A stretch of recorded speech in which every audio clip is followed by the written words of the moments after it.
Welcome to Justice Counts, the podcast that goes beyond the law to what's important to you. Equal justice for all is a guidepost for our nation, but how do we achieve that? Here are your hosts, writer-commentator Bob Gaddy and novelist-attorney Mark M. Bello. Hey, thanks for joining us today on the Justice Counts podcast. I'm Bob Gaddy.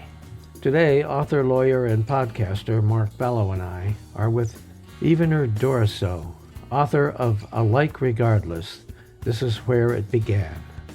His mission is to encourage us to challenge the status quo, fight for social justice, and seek to challenge the norm of division that's present in humankind. Yvener was born in Haiti before moving to the United States. He grew up learning Haiti's profound history as the first nation in which a group of enslaved Africans came together to fight and win their independence. Yvener is a creative writer, diversity and inclusion consultant, author, and motivational speaker on diversity and inclusion. His debut book, Alike Regardless, challenges the norm of division present in humankind. It is a call to action for people to recognize the beauty and uniqueness throughout the human race and cease wearing the blinders of bigotry and hate. In his just published book, Yvener pours out his soul, reveals the dreams he has for a more diverse and socially just world, and prompts readers to think more deeply about those issues. So we're thrilled to have Yvener with us today. So welcome, Yvener. Thank you so much for joining us today on our podcast. You know, I read a lot of your book, and in it you say that hatred has ripped us apart. Now, do you see that as having improved or worsened in recent years? Thank you so much, Bob, for having me. It's really a pleasure to be on your show this morning. Hatred really, it hasn't, it is something that we are still going through. We're still going through a lot of issues with hatred, bigotry, envy, jealousy. Humanity is still going through these things, and it will take a lot of effort from our part as human beings to really bring healing to the world. Yeah, it takes a lot of effort by us as human beings to bring healing to the world. How do we get human beings to do that? The way we can get human beings to do that is to do what we're doing right now. That's the first step. So having that conversation uh, about race, having that conversation about humanity by focusing on the principal essence of mankind. When you think about it, a lot of the things that we fight over, a lot of things that we talk about, that we say that a lot of the reason we give ourselves why we don't like somebody, none of those things are important, right? When you think about race, gender, sexual orientation, and social class, these are not the main thing. We need to shift from focusing on these things to focus on the main thing. The main thing is that we are all human, and that all of us, we are created by one creator, whether you believe this is whoever you believe that be, whether it's the universe or God. We have one creator, and that our goal on earth is to love each other, is to get along with each other so that we can really fulfill our mission on this earth. Because we don't have two planets that that that, that I know of that we can live. Is just this earth. So it is our goal to to protect us to protect this planet. And the way we can do that is to fix the mess that we have right now, which is hatred and envy and bigotry. We need to focus on caring for each other and loving each other. This is how we can really get where we need to get and make this world a better place. To follow up on what Bob, this is Mark Bello, by the way. Hello, Mark. To follow up on what you said, there's a quote at the very beginning of the book. At the heart of it all, we all want what's best for us. When we understand our common humanity, we also want what's best for the next person. I personally believe that too many people are selfish. Most people only care about themselves. They don't believe in our common humanity, and they're not interested at all in improving race relations. How do you get a person like that to read a book like yours? You can't force anybody, but we can have a conversation, share the information, and let them know that really it's not going to break you if you don't think about things that you can do to better yourself. In fact, it will help you be a better person. And I wrote this book really to challenge the norm of division present in humankind, because we are all born equal. And because we all created equal, that makes you wonder why. Why do we grow up to convince ourselves that we're unequal? Why? This is where this book comes in. I wrote this book so that I can influence people, I can encourage people to go back to their default settings. We need to go back to our default settings. What I mean by that, we want to see the next person as an equal, regardless of race, gender, sexual orientation, religion, or social class, or any description that you can think of that you want to identify yourself with. We need to go back to our default settings. I agree with you 100%, but what I'm curious about is, have you found a person who believes differently? Have you found yourself in the same room with that person and been able to reach that person, whether with your book or your speech? Absolutely. A few weeks ago, I was on the clubhouse and I connected with a lot of people. And one of the person that I connected with, and I had a Zoom meeting like this, and we were talking about race. In that conversation, some of the things that he said, he downplayed racism by saying something like, a lot of times people just being crying baby about discrimination, about racism, but it's really not that. So the point that I made to him is that if you have not been in somebody's shoes that have experienced racism or discrimination or race or racial profiling of any kind, you wouldn't know that. So it is important that, this is what I told him, it is important that you try to understand your point of view and also understand someone else's point of view when they share something like that with you. And he made mention of Black Lives Matter, for example.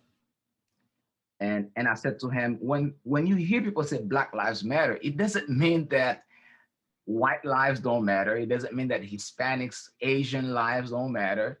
It means simply that this particular group of people, they've been going through so much for hundreds of years, and that they want to say something to the world that their lives matter too. Hey, Yvener, we had a guest on our show recently who made the comment that what he would like to see is a way to convince students, one with a Make America Great Again cap on, and the other with a Black Lives Matter shirt on, to come together and drop their differences and be nice. Mm-hmm. Yeah, and be nice. Is that a kumbaya idea, or is there some hope for that? Good luck with that. That's a big topic. So and I would just question these types of slogan. Make America great again. Okay. The first question, when was it great? If it was great, when was that? That's the first question that I have when it comes to people saying make it great again. So in order for me to make something great again, it has to be great at one point, correct? And I don't think having these two is really something that's gonna create anything. Okay. Now, to make America great is when we understand that everyone, whether you on the left or right, okay, Yeah. we are human being first before politics. And when we understand that and we open our mind to the principal essence of mankind, that's when we can not only make America great again, but make this world great. Not again, but make this world great, better. I always found that phrase was strange. It is. The idea that this pseudo patriotic guy wants to make America great again, as if it's not already great, I thought ran counter to what he was campaigning about. But I just always found it an inconsistent campaign slogan. Yeah, I did too, but I can understand also why some people might say, well, when was it ever great? I mean, people who were, True. People who have been oppressed, people who have suffered from discrimination and so on, people who have been disadvantaged economically, whether they're white, black, green, or whatever. When was it great for them? So the question can be asked on both sides. Right. Yeah, and make America great again means different things to different people. Sure. Right? For some people, hey, it may be when we had, to some people, it may be when we had slavery. Maybe it was great to them. Right. So it means different things to different people. And I don't get involved so much in this type of discussion because they tend to cause more division, which is what I'm against. I want to help, dissolving the division, not encouraging it. Right. Right. I'm all for you. There are two quotes in the midsection of your book that I found interesting, opposites, if you will.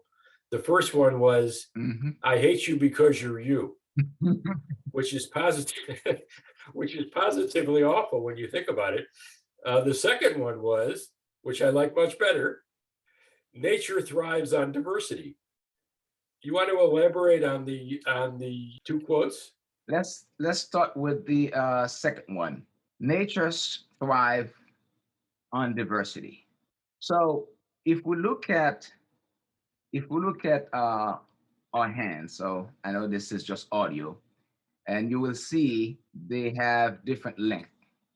Okay, so if in order for you to grab something, and if you try to do it with one hand, you have more difficulty doing so. Versus if you use your 5 fingers, you have more strength to do what you want to do or to lift whatever you want to lift. So that's what I mean by when we have a diverse world, we have a diverse society, whether it's the workplace or the workforce, we have different people. And also, more importantly, not just different people, but all of these people, they belong. They feel that they belong to this community, to this society, to this group. They're more willing to help advance the mission. So we thrive. So when we have a diverse community, we have a diverse and inclusive community, workplace, we thrive more. We can get faster. We can compete better if you're talking about entrepreneurship and businesses, we can compete better because we are diverse and inclusive. And the second one you said, I hate you for you, right? Yes, yes. Was that the quote? I hate you because I you're hate you you. because you're you. How awful. Yeah, yeah. Because we tend to look at um, people for what we see, right? We see their political affiliation, we see their religion, we see their social class, we see their sexual orientation. We see those things because that's what the person identify him or herself with. So you hate that person just for that. But what if we would say, I love you because of you are a human being. I love you because you are an extension of myself. So these are the ideas that I want to infuse, I want to influence people to think about. Coming from go ahead, Bob. I'm sorry. I just want to follow up on this love hate conversation because you write in your book, love heals all wounds. Mhm. But if people simply hate each other because that's what they were taught or what they believe, how can love possibly enter into the picture? Love heals all wounds, of course. And even if you are taught to hate, but if you can set your mind to be taught to love, that can change everything. And I had a conversation with a man. He used to be a KKK leader, and he was a white supremacist, and he was in Germany. He's German, by the way, and he used to be a neo-Nazi.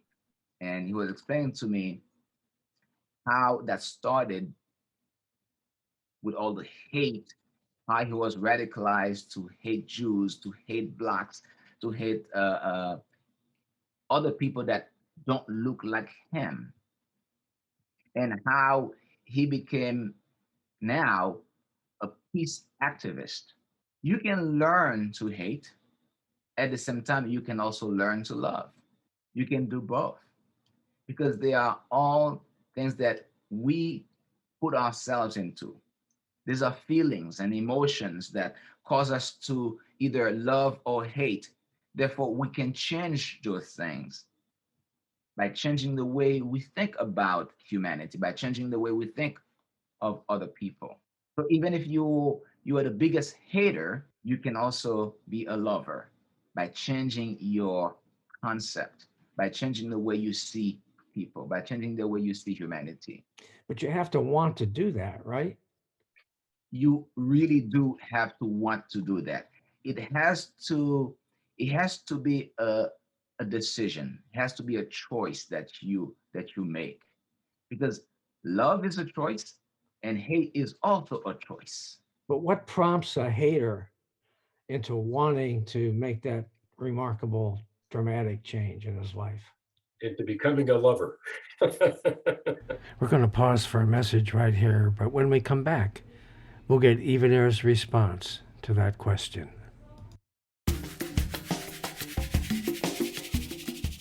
So becoming a lover, see, I think it takes courage. It takes courage and it takes empathy. It takes empathy when you don't understand someone to really see that person in a different lens. And part of the conversation I had with that man, if you think about someone who was killing Jews, right? And to understand that person, you have to understand where that person came from. What motivated that person to become that hater and that bigot? What other things? Because for everything we have in life, there's something that started. There's something that start in that person's mind to say, you know what? I hate Mexican. I hate gays. I hate lesbians. There has to be a reason why. And many times that reason is not something that is solid. I agree. Nobody has an intelligent reason to hate somebody, but you know, your background, you were born in Haiti, is that correct? Yes, I was born in Haiti, and I came here when I was 18 years old. And the book talks about the conflict between Haiti and the Dominican Republic, Yes. which is an interesting example, I think, of the hatred divide. Mhm. Would you give our listeners a kind of a history lesson about the conflict and how you repair those visions? Haiti and the Dominican Republic, they're both on the same island. So they share an island. We have the east side and the west side. So the way that got started, and I don't know if you read some history about the island, about Hispaniola, when Christopher Columbus so-called discovered uh, America. And the reason I say so-called is because they had a civilization, a group of people living there. They had a culture. They had a way of living. So I don't believe he discovered it. He basically took a vacation, just like I can take a vacation to Hawaii. So we had the Spaniard, the Spaniard, then then the French. And then when the French came, let me back up for a minute. We had the Spaniel. At the time, we had the Indians, the Tainos living on the land. And Columbus and his people, they put the entire population into hard labor and slavery until completely they were completely vanished out of the land. And then they had to have blacks from Africa, from different parts of Africa, to come in to the land we call right now Haiti, to work the lands. And then when the French came in the 1600s, they separated that island into two parts and give the Spanish one side and the French one the other side. This is why we have two languages on the island. We have French and Spanish. So the part that was occupied by the French, they speak French, which is Haiti, and the other side they speak Spanish. So for many years, for a number, I believe 27 some years, I have to check my record. Haiti, the French part, occupied the Dominican Republic because we were the pearl of the Antilles. We're the Wall Street of that time. It was very rich. We had so much going on for us. So we occupied that the entire island, including the Dominican Republic. Until this day, we still have a big divide when it comes to the way they see us, because they do not believe that they are black. They call themselves Indio, and they discriminate Haitians because they are different. In the book, I talk about uh, in the 1800s where we had a big massacre where they killed so many Haitians. Even till this day, they are hurting Haitians. If you go and you look Haitian or you look black, even if they are black, they still discriminate against their own who look different if you're not light skinned. It is a big problem, which will take a lot of time to bring healing, and it is a problem still till this day.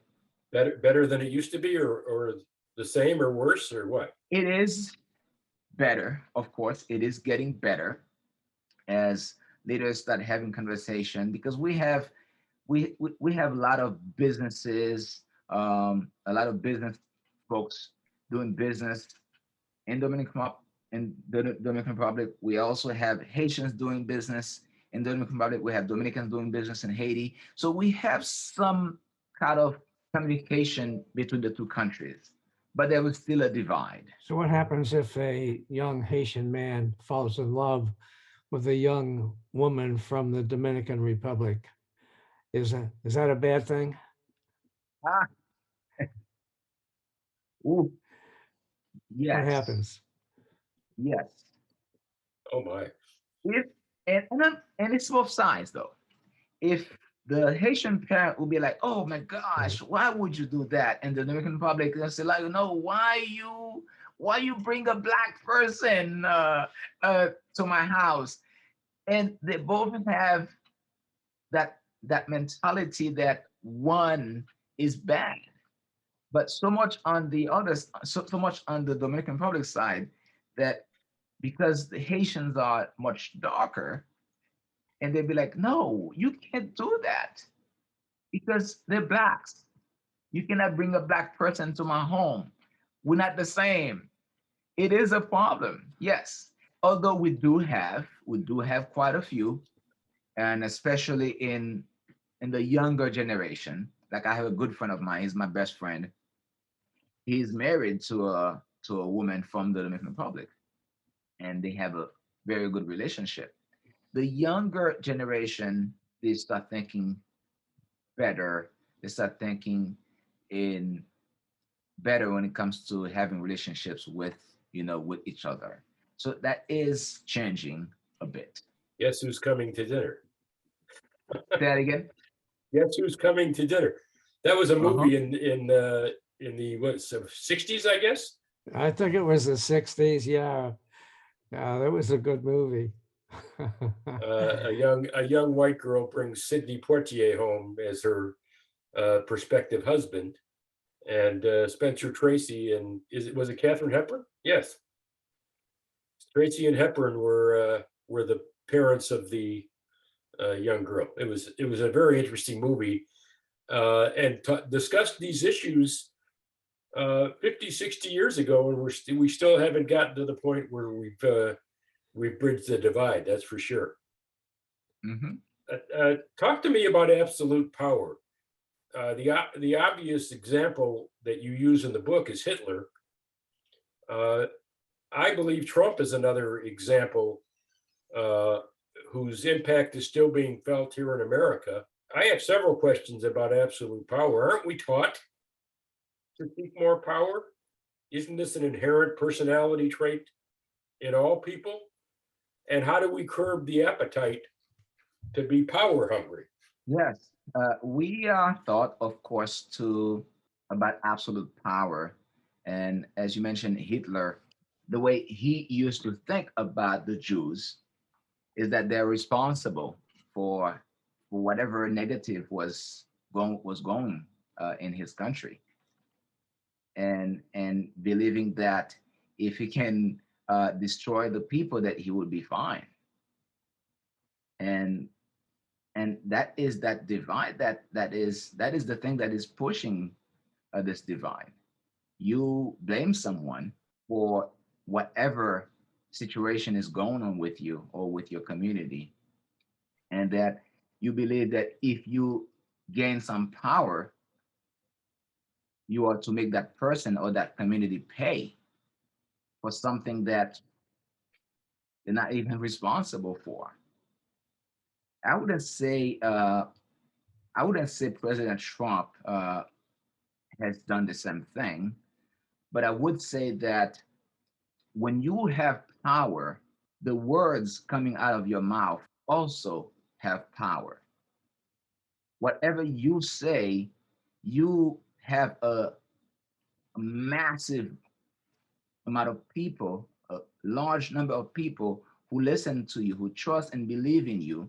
You can either create positive change or negative change with your words because of the level of power that you have. Same thing for Hitler. Because he has so much power, he gained so much power, he was able to get a lot of other people to think like him and cause damage. So when you do have power, that is something that you really have to think about how you want to use it. Well, the January 6th insurrection, in Washington, D.C. is a perfect example. That's a perfect example. Yes, because they believe that some group of people took something away from them, and they were willing to do anything, anything, including hurting other people to get what they believe was taken away. And that alone is a big mess. And when you think about you telling people, we're gonna go walk, we're gonna do this, we're gonna do that, we gonna do it. And these words, we gonna do it, you give so much strength to some people already thinking that, oh my goodness, that is so true and that is real. And you are giving a voice to the hater. You're giving a voice to the person already thinking that things were taken away from them, and you make them more powerful. You infuse power to cause damage. So when we talk about this overall issue of hatred and division, the role of our leaders can be extremely important in determining whether things get better or things get worse. Correct? Absolutely. When you are a leader, your words are very powerful. Now, if just a John Doe says something about you, no problem. You can either say something back to John Doe.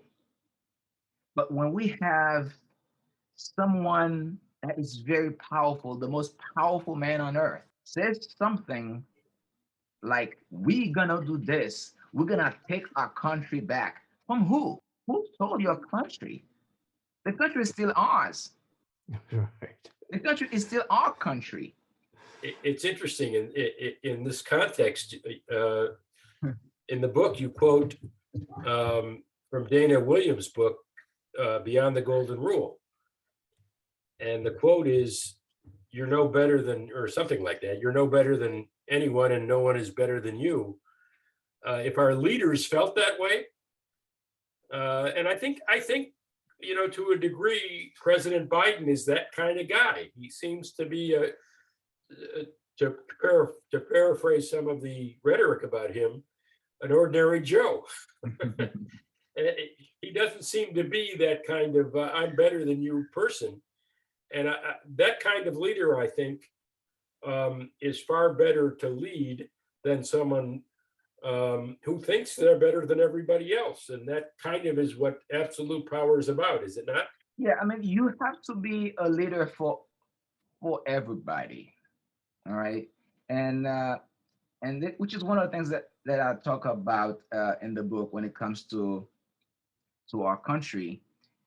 We divide the country into political parties: left, right, Democrats, Republican, Independent. Now we have one currency, the dollar. We all spend that dollar. When we go to the grocery store, we spend our dollar. We finance those parties with our dollar. So why is it a problem to look at all of us as American? Why as a leader you have to be a leader for one party? I believe a leader has to be for everybody, whether you're Democrats or Republican. Just like for the president of the United States, there should be no blue states, no red states. Only the United States. Should be United States, because it's a United States. So many people united in one mission to make this country better. To your point about money, we certainly want them to spend money in our store. Yeah, and I remember there was I had a conversation with someone about discrimination, and you would go to the store and they would serve you differently than someone else, but you have the same currency that I bring, same currency. It's hard to understand, that's for sure. So give me the same service, the same courtesy. In your book, you talk about insecurity as being a factor in all of this. You want to talk about that a little bit? Insecurity, yes. So let's go to basic of loving ourselves, knowing who we are as a person, as a human being. If I know who I am, I should be able to know the next person. If I'm secure in my skin, knowing who I am as a human being, that should be an indication to let me know that the person next to me is as valuable as I am. So we need to be secure in ourselves.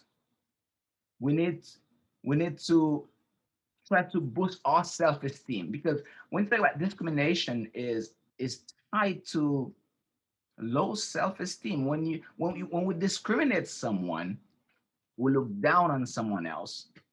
And I strongly believe it's because that we don't think so much of ourselves highly. Because if we think so much of ourselves highly, we would know that other person is the same. So it is good that we boost our self-esteem so we become secure, because insecurity can cause division. Insecurity can cause you to hate someone. Insecurity can cause you to hurt someone unconsciously. They're both learned qualities, hate and love, correct? Yes.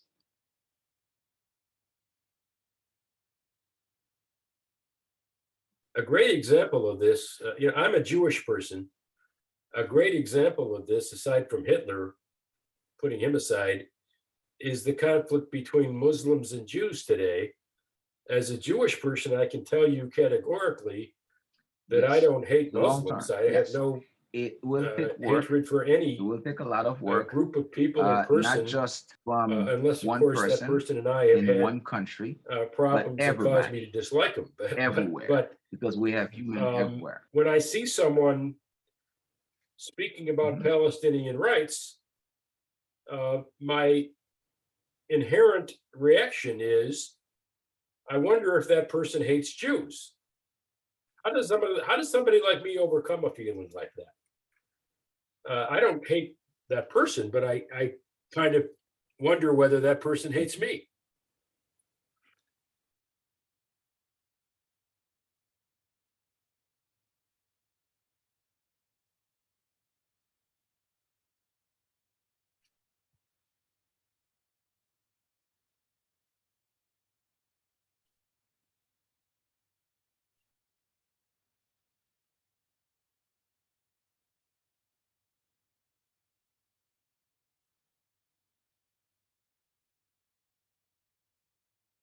Yeah. So we all go through these types of emotion, thinking that someone might hate us.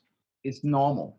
It's human to have this type of thought. But my recommendation is to change the way we think. Try to change this type of thought. Because I am loved, I am to be loved. If we think that way, then we will reject the idea, oh, so Joe, John might hit me. It doesn't mean that Joe or John doesn't. But when you put it in your mind, you have that mindset, you're putting yourself at a disadvantage to move forward in your life. Yvener, I love the message. I just wonder if those who need to hear the message uh, will read or listen to it. Final question for me. Uh, what does the word justice mean to you? Justice means to me having equal opportunity, a balance where everyone can coexist peacefully in this world. That's what justice means to me. We are all created equal, born naked and crying. Therefore, we should be able to, all of us, coexist peacefully. Further answer your question about the book, how we can use this book to facilitate conversations.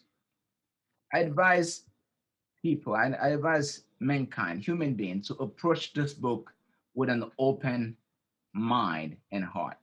The, Something that you will read will be drastically different from what you used to. But I want you to be prepared to change your worldview, your way of thinking. Be willing to learn new things and try out those new things. Albert Einstein said, we cannot solve our problems when with the same thinking we use when we created them. If we are to move beyond where we are to a better world, we must think and see things differently. We must be willing to work enough. We must be willing to act differently, because we can't apply the same exact principles and expect different results. Bob, the world needs more people like Yvener Duroseau. Yeah, I agree with that. I agree with that 100%. Thank you. Now, the name of your book, Alike Regardless, This Is Where It Began. Yes. It's available on Amazon. The book will be available on Amazon on August 26th. It will be available in print, Kindle version, as well as audiobook. And soon after the English version is released, we will have the Spanish and French versions as well. So both the Dominican Republic and Haiti can listen to the book. Absolutely. And hey, you never know. We might have it in Mandarin, and we have so many other languages in the world. So my goal is, I want this book to be in the hands of a lot of people, millions. It's not so much about book sales. It's about the impact that I hope to have in people's life, to change the perspective of people, regardless of who you are, regardless of your race. I want you to grab a copy of this book, regardless if you are very religious or not religious at all, regardless you are a gay or a transgender. I want you to pick a copy of this book. It will change your perspective. It will change the way you think, the way you see your brothers and sisters. It will change the way you see your neighbor. I have a thought. If you're a person of similar mind to Yvener, buy the book for somebody who isn't. Yes. That's a great idea. It is a great idea. Yvener, thanks so much for joining us today on our podcast. We really do appreciate it. I think the conversation has been just astounding. So best of luck to you with your book and with your message. It needs to be listened to. Now we need to take a quick break here, but I'll be right back with some closing comments. Now, once again, we want to thank Yvener Duroseau for being with us today. He's the author of Alike Regardless, This Is Where It Began. His book is now available on Amazon and other online outlets, so check it out. Remember, Yvener's mission is to encourage us to challenge the status quo, fight for justice, and seek to challenge the norm of the vision that's present in humankind. His is quite the message, and it needs to be listened to, so check out his book. Meanwhile, check out Mark Bello's Ripped from the Headlines legal thrillers, all available online at Amazon and other major online booksellers.